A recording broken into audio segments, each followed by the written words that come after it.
মরিচা ধরেছে চেয়ারে, খসে পড়েছে লাইট, এমনকি ওয়াচ টাওয়ারটিও তালাবদ্ধ অবস্থায় অনেকটা পরিত্যক্ত। এই চিত্র মাত্র 2 বছর আগে নির্মাণ করা সিলেট কেন্দ্রীয় বাস টার্মিনালের। সার্বিক নিরাপত্তায় 130টি সিসিটিভি ক্যামেরা থাকলেও 11টি সিসি ক্যামেরা নষ্ট। যাত্রীদের বসার স্থানসহ নোংরা পরিবেশে পরিণত হয়েছে টার্মিনালটি। শুধু তাই নয়, যাত্রীদের বিশ্রামাগারের এক অংশের দেয়ালে ধরেছে ফাটল। 200 হাতের মতো হইলেও ফাটা দিয়ে দিছে। কোন শ্রমিকের মাথায় যে কোন সময় পড়বে এটা ঠিক নাই। ওয়ালটা ভাঙ্গিয়া পড়ে তো আমরা অনেক মানুষ মারা দিতে পারে।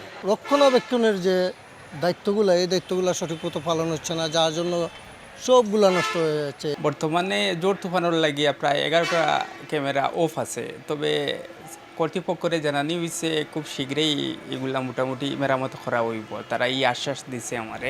জায়গা স্বল্পতার কারণে টার্মিনালের ভেতরে রাখা যাচ্ছে না সব বাস। অনেকটা বাধ্য হয়েই সড়কে গাড়ি পার্কিং করা হচ্ছে বলে জানান পরিবহন শ্রমিকরা। আমাদের আসলে আরো জায়গার প্রয়োজন।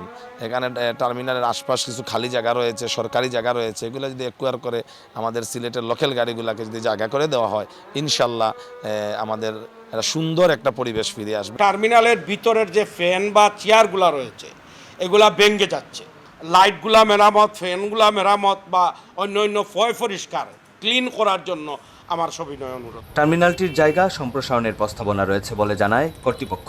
ক্যাপাসিটি বাড়ানোর জন্য একটা ফল মার্কেট আছে, সেই ফল মার্কেটের জমি অধিগ্রহণ করে আমরা বাস রাখার জন্য ইয়ার্ড তৈরি করার জন্য একটা প্রস্তাবনা দিয়েছি, সেটা কিন্তু এখনো বাস্তবায়ন হয় নাই।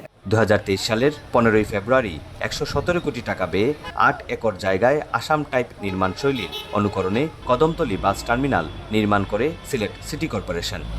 নানান অব্যবস্থাপনায় বেহাল দশা সিলেটের আধুনিক এই বাস টার্মিনালের। সব সমস্যার সমাধান করে দ্রুত ব্যবহার উপযোগী করার দাবি সিলেটবাসীর।